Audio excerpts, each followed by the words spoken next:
This is WCPO 9 News. Thanks for joining us for WCPO 9 News. I'm Kristen Swilley. Here's a look at some of today's top stories. The community will come together to raise money for the family of Nilo Lattimore. The 3-year-old has been missing since December. Police say Deshaun Brown threw him into the Ohio River while he was still alive after killing his mother, Nitisha. Today's fundraiser is happening at Stoney's Pub and Grill in Norwood from 2 p.m. to 6 p.m. The University of Cincinnati is reviewing allegations made about the men's basketball program. In a statement from the university, the athletic department said, quote, "The University of Cincinnati, in conjunction with independent fact finders, will commence a review of allegations related to its men's basketball program. Just what those allegations are is still unknown." A long-standing Good Friday tradition of praying the steps will take place this year at Holy Cross Immaculata Church. For those who wish to participate, the church suggests going earlier during Holy Week and not just Good Friday. Officials say that's when it will be less crowded.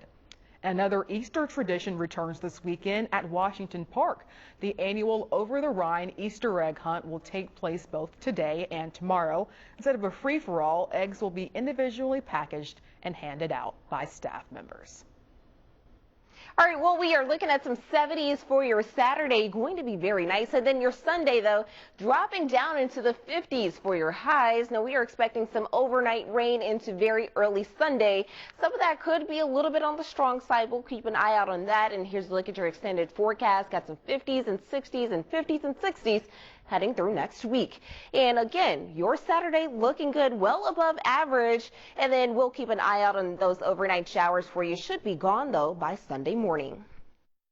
I'm Larry Seward in Clifton. From Cincinnati Children's to the White House, a doctor is hunting dignity for a community that feels overlooked by vaccine rollout and expendable. I'm a constituent out of Mason, Ohio. Dr. Cara Ayers' voice is more than her own. The Cincinnati Children's PhD runs the National Center for Dignity in Healthcare with People with Disabilities and co-runs her family of 5 with a husband in a similar spot, battling bone and lung weakening conditions that put both in wheelchairs where they see clear bias in COVID-19 vaccine access. I've definitely had sleepless nights, worried about the future of my family and our health during this pandemic. The largest problem has been just a lack of consideration of disability-related needs. We hear about some of these max vax sites, which are a great way to vaccinate a lot of people at once. But for somebody maybe with autism or with sensory issues, that loud, huge crowded space in itself could be a huge deterrent. I've heard from many voices who have said, you know, I just don't feel like I'm seen as worthy. If something as small as my ability to even use the website is not considered, then what does that tell me, you know, about policy makers remembering me? Kind of this idea of that the sick, you know, are expendable. The impact is, you know, in best case, delayed vaccination, where people eventually do access it. In other cases, we have real concerns about people who are still waiting or have encountered these barriers and can't seem to get through. To feel forgotten is to feel devalued. And I myself know of the wealth of benefits that our disability community bring to every community, family, school, you know, place of employment that they are present within. And I wish more people could see that value. But I do worry that there's a sense of despair that will make some people feel like that they're not intended to be a part of this process. Dr. Ayers will soon meet virtually with President Biden's Health Equity Task Force to share her story, hoping it and her community story leads to solutions and inclusion in future decisions. Larry Seward, WCPO 9 News. Hey guys, WCPO 9 News reporter Jake Ryle here. Norwood police say Sunday's pursuit started here at Victory Parkway and Sherman, and for the first time, we're seeing the moments following a crash that led to several injuries. Hey firm, we're on Harrison, westbound. You're inside of the Norwood police cruiser Sunday evening. The police pursuit has already changed jurisdictions. Now northbound on I-75 headed toward the Harrison Avenue exit. The Norwood officer ran the plate and the silver van they're now chasing came up as stolen. Vehicle ran the red light at Queen City. The suspect driving recklessly as the officer continues the pursuit. Left-hand turn on Grand Avenue. Oh, crash! That crash between a pickup truck and the stolen silver van. Two-car MVA, Westwood. Stop right there! The officer assesses the scene. 5 people are injured, some of the injuries considered serious. It comes in the wake of other police pursuits in the tri-state, one of which a CPD chase in the middle of rush hour, ending in Newport, with 81-year-old Raymond Label and his wife, Gail, dying at the scene after being struck by the fleeing vehicle last August. Following that crash, our I-team examined police department police pursuit policies across the tri-state. The issue? There's no uniform pursuit policy across Cincinnati area departments, but that could soon change. The Hamilton County Police Chiefs Association is taking a look right now at coming up with a standard. The hope? Arresting the suspects without the need for a high-speed pursuit, which could put civilian lives at risk. And if a pursuit is necessary, for each department to follow the same protocols and procedures. Jake Ryle, WCPO 9 News. And WCPO 9 News reporter Kristen Swilley. Kentucky Governor Andy Beshear recently signed off on what's being called a redo bill. It allows students who struggled during the pandemic to make up their current academic year, but there are some people who are concerned about the domino effect this could create. I think the intent of the bill is wonderful. A good idea in theory, many believe, but is it the best play for students throughout the Commonwealth? Mother and teacher Kathy Bessler is optimistic, but unsure. I don't know about the implementation. I see a lot of kinks that have to be worked out. Among them, adapting course selection currently based on a 4-year plan and budgetary concerns. What if everybody took you up on this and all of a sudden now you have another 20% more students? What is that going to do to the teachers in terms of the number of kids in their classroom and the overall budget? Local school boards will have access to federal funds and the power to approve or reject any request to retake or supplement this year's classes.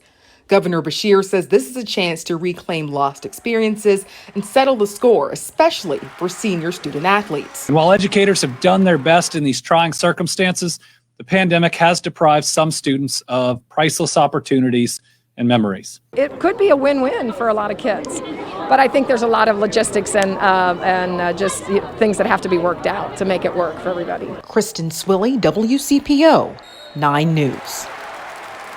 More than 20% of people in Ohio, Kentucky, and Indiana have gotten at least one dose of the COVID-19 vaccination. Meanwhile, as restrictions are relaxed and more folks are traveling, spring break may not be the cause of rising cases. Images of parties in Miami during a pandemic can seem alarming, but a Northern Kentucky University health expert says we can't overlook the true super spreaders. The first one is larger family gatherings that are taking place indoors. And the second are in places like restaurants and bars and places where you would go and you want to take off your mask so you can consume something, but perhaps the ventilation isn't good or you're not socially distanced or you're hanging out there for a few hours. CVG expects airport travel to increase by 50% over spring break and into the summer. Valerie Hardcastle says it's not so much the destination, but what you do when you get there. There's this impulse to just kind of throw caution to the wind, and maybe you've had one vaccine but not both, and just try to go back to normal living. And it's really dangerous to do that right now. You can safely go to the beach and just not be near crowds. States like Michigan are in the national spotlight for potentially hitting a 4th wave of COVID-19. Where do we stand in the tri-state? What we see right now in at least Kentucky and Ohio, not so much in the other states that surround us. Their growth rate is accelerating. But what you see right now is what's called community spread. And that means it's spreading at a rate that is kind of consistent over time. So we're not trending toward a 4th wave, but we're not trending away either. We're just kind of hanging in the middle. All the health officials I talked to say no matter if you're vaccinated or who around you may be vaccinated, masks are still essential. In the studio, Raven Richard, WCPO 9 News. As if we didn't have enough to worry about these days with politics and the pandemic, now people are receiving strange debit cards in the mail, and it could be either a scam or your stimulus check. Evelyn Schott opened her mailbox the other day to find an unexpected delivery to her Clifton home. Debit and Visa. It was a U.S. Bank Relia card, the card that more than a dozen states use for unemployment benefits, including Ohio. At first, I thought it was my regular ATM card. And when I saw that it said Relia card, I got a little nervous. That's because Evelyn never filed for unemployment, so she called the number on the card. They took my information. They also suggested that I file a police report. U.S. Bank says it's aware of this fraud, which can happen if a thief files for unemployment under your name and social security number.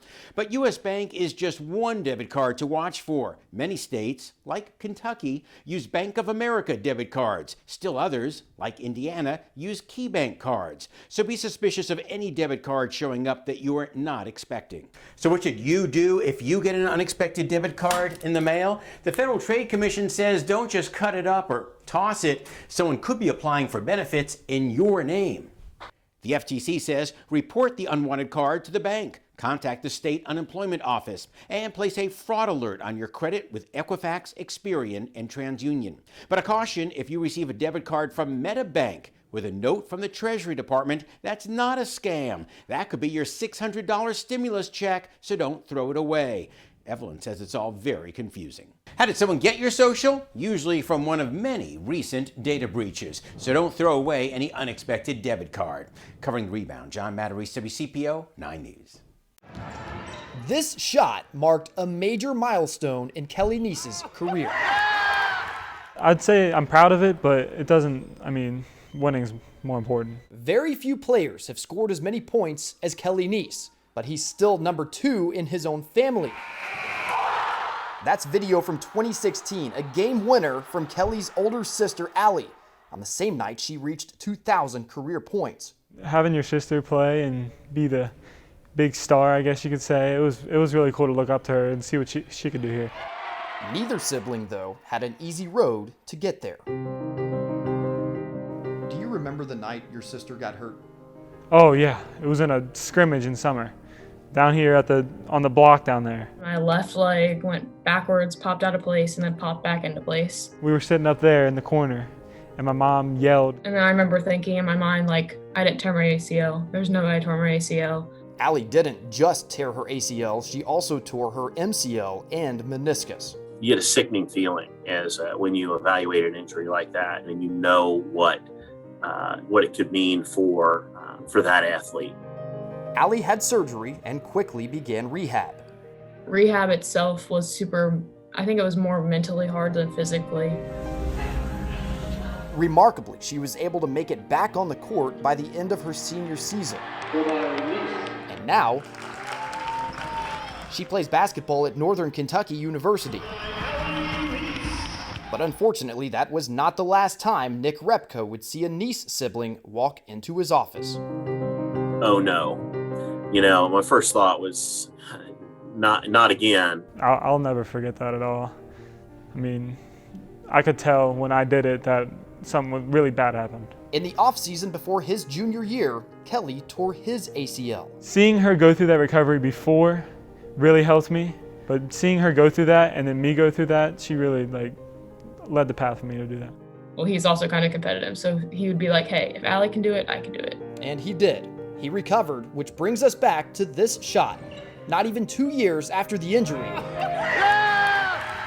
Kelly broke the all-time scoring record for Simon Kenton boys basketball. And later broke the single game record too, with 47 points in one game. 2 siblings. It just taught me to not take anything for granted. And 2 devastating injuries. One thing is to just stack up for him so finally he can be like, okay, all that was worth it, because he's been through a lot. But through adversity, they gained perspective. In Northern Kentucky, Caleb No, WCPO 9 Sports. Dayton, Ohio's arcade complex has been in limbo and in jeopardy for decades. In 2007, a group formed to raise hundreds of thousands of dollars to save it, and they took a newspaper reporter along with them. That newspaper reporter was me. I wanted to come back and see how the arcade has progressed. It's the most complicated project that I've ever worked on, for sure. Wyoming resident Francis Kern-Manone handled the financing. This is a more than $90 million project requiring dozens of tax credits, loans, grants, and more. I like to say that I did a lot of the transaction from the high-speed lane of Interstate 75. Cross Street Partners is one of 3 key players bringing this National Historic Complex back to life. OTR-based Model Group is another. If you were at UC in engineering, structural engineering, and wanted to do your thesis, this was the place. Long before he worked in Cincinnati, George Kepler was a UC student. Michael Rick just graduated. I did a lot of drawings, but this is really the first time I've been able to see my drawings kind of come to life. The iconic rotunda is starting to come to life again. It will be an event space connecting to a bar. 126 apartments there are almost done. And the Hub is a co-working space and business incubator backed by UD. There's a lot of cool pieces, and it's really being able to take advantage of every cool element. Just how important is it? There were a lot of people in the community who weren't going to believe that the redevelopment of the downtown central business district was really happening until they saw the arcade starting to go to re-engage the way they wanted it to. In downtown Dayton. Go to Skyline here, and they're talking about it. I'm Evan Millward, WCPO 9 News. We call this the most emotional building in Dayton, Ohio. It was the gem of the Gem City. Built between 1902 and 1904, it was downtown's retail and restaurant hub. I compare that to the Findlay Market in regards to it's the same thing as the farmer's market to start with, the same concepts. And look, everybody cherishes the Findlay Market in Cincinnati. It's the same thing here. It was almost a no-brainer then for OTR-based Model Group to be part of bringing it back. We really want to help Dayton turn things around. Despite being on the National Register of Historic Places since 1975, the arcade was once listed on eBay, looked at to be torn down for scrap. It hasn't been used since the holidays of the early 90s. It's probably in the top 2 of the toughest projects I've done in 43 years. Decades of decay have taken their toll. It was a nightmare. Nelson Stark Company plumbing superintendent Boyd Williams grew up in Trenton. He got more than his name from his dad. I knew my father and my father-in-law worked there back in the late 80s. Imagine his surprise finding an almost untouched office with their time cards sitting on a desk in the arcade basement. You can see the 8/1/89 date. Then my father-in-law is the top, Hager back, and second to the bottom was my father's name. I'm the third, so there's Boyd Williams. B. Williams. There were plenty of surprises. Every time we took a wall down, every time we opened up something, it was a problem. 9 buildings, all different but connected. They managed to keep some terrazzo floors, some wood ones, and these details around the rotunda. Most of the space is now the Hub, a business incubator with UD and Sinclair students. 126 apartments are about to open. A bar is going in on the first floor. It is a mixed-use development.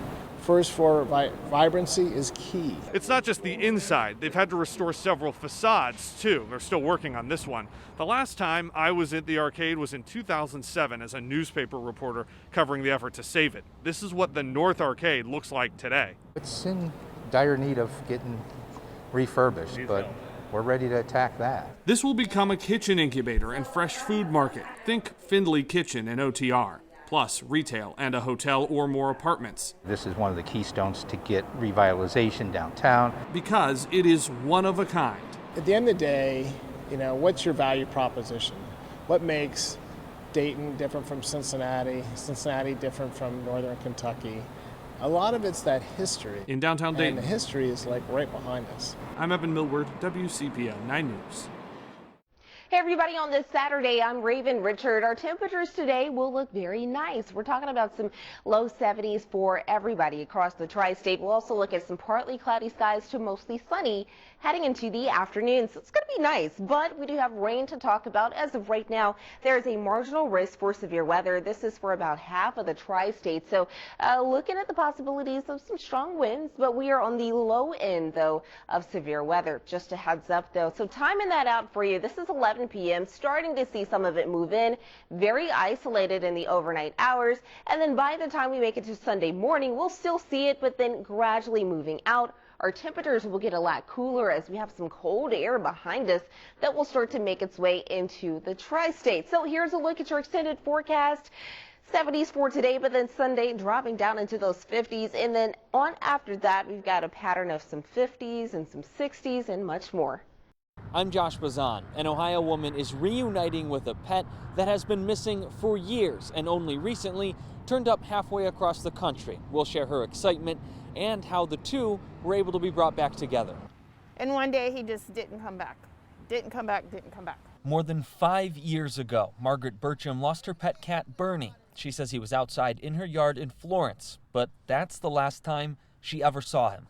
And I looked and I called the shelters and finally just kind of accepted that he was never coming back. Burcham moved to the Dayton area around the time Bernie went missing. All this time, she went without any news or any hope until last month. Apparently, someone found Bernie in Central Texas, and they traced him back to me. A volunteer with that organization in Texas happened to be driving through Cincinnati on a family vacation, so she put Bernie in the back seat and made sure he got home safely. Oh, please let this be them. Them, oh my God. Put this down. Here is Mr. Bernie with his mommy. Hi, buddy. Oh my gosh. A reunion 5 years in the making, but a reunion Burcham never expected to get. I can't believe it. Look at him. Hi, buddy. You're like, what's going on? There are still plenty of unanswered questions. How did you end up in Texas? That's what I want to know. We need to talk. But Burcham is thankful to have Bernie back in her arms. I didn't think I was ever going to see you again. And now here we are. I'm so glad. How often does something like this happen? Just amazing. And all the way in Texas. Someone found Bernie in Waco, Texas. He was clean and healthy, so volunteers assumed he had a local family. But the people who run the Heart of Texas Lost and Found Pets page found out he had a microchip and tracked it back to Burcham. But to be able to come visit my family and bring somebody along and give them the joy of having their animal back, it just makes the trip that much worth it. Nobody is exactly sure how Bernie ended up so far from home, but Burcham says that mystery is okay with her now that he's back where he belongs. In Winton Place, Josh Bazan, WCPO 9 News.